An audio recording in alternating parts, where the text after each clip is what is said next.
Wa Abdullah ibn Mas'ud, dari Abdullah bin Mas'ud, sa'altu an-nabiyya sallallahu alaihi wa ala alihi wasallam, ayyul amali ahabu ilallah ta'ala, ya Rasulullah, amalan apakah yang paling dicintai oleh Allah subhanahu wa ta'ala? Qala, Rasulullah menjawab, as-salatu ala waqtiha, itu salat tepat pada waktunya. Kemudian Abdullah bin Mas'ud berkata, summa ayu, kemudian apa lagi ya Rasulullah? Qala, maka menjawab Rasulullah sallallahu alaihi wasallam, birrul walidaini, berbuat bakti kepada kedua orang tua. Kemudian Abdullah bin Mas'ud bertanya lagi, summa ayu ya Rasulullah, kemudian apa lagi ya Rasulullah? Rasulullah kemudian menjawab, al jihadu fi sabilillah, itu jihad di jalan Allah subhanahu wa ta'ala. Berbuat bakti kepada kedua orang tua tentunya menjadi amalan yang paling dicintai oleh Allah subhanahu wa ta'ala.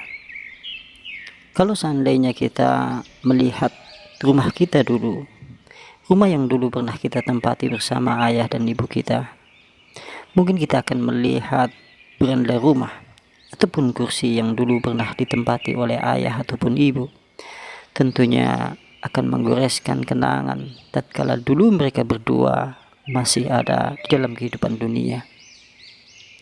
Makanya sungguhnya kerinduan itu tidak akan pernah hilang seorang anak kepada kedua orang tuanya sekalipun mereka telah berpulang. Terlebih kalau seandainya kita mengingat tentang perbuatan, kesalahan dan kedurhakaan kita yang pernah kita lakukan kepada mereka berdua. Bukankah ada riwayat yang menjelaskan terkait masalah perbuatan bakti kepada kedua orang tua yang dilakukan oleh para sahabat dan ulama-ulama tabi'in? Disebutkan dalam kitab Uyunul Ahyar karya Ibnu Qutaybah bahwasanya Ali bin Husain bin Ali bin Abu Thalib, dia adalah seorang yang sangat terkenal baktinya kepada kedua orang tua, sehingga ada seseorang yang bertanya kepadanya, bagaimana mungkin engkau berbuat bakti kepada kedua orang tuamu, tetapi kemudian engkau tidak pernah makan satu meja bersama ayahmu ataupun ibumu? Lantas kemudian dia menjawab dengan jawaban yang seakan-akan tidak pernah kita pikirkan.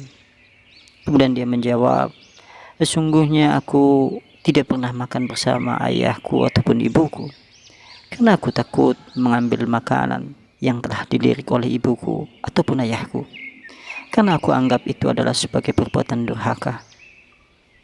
Masya Allah, Masya Allah.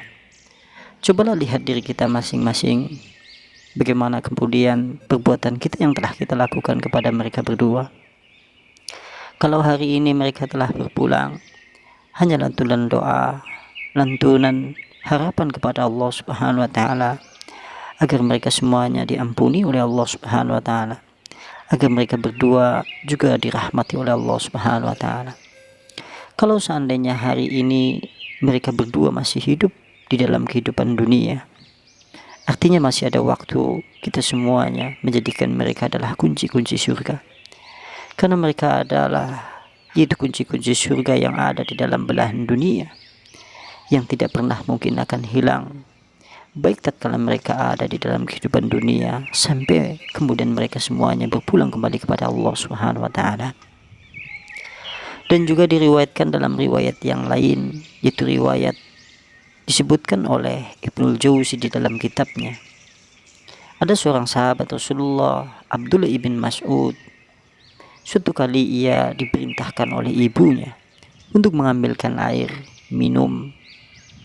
Akan tetapi kemudian karena kesibukan dengan sesuatu, Abdullah ibn Mas'ud menjawab iya, akan tetapi tidak bersegera untuk melaksanakannya.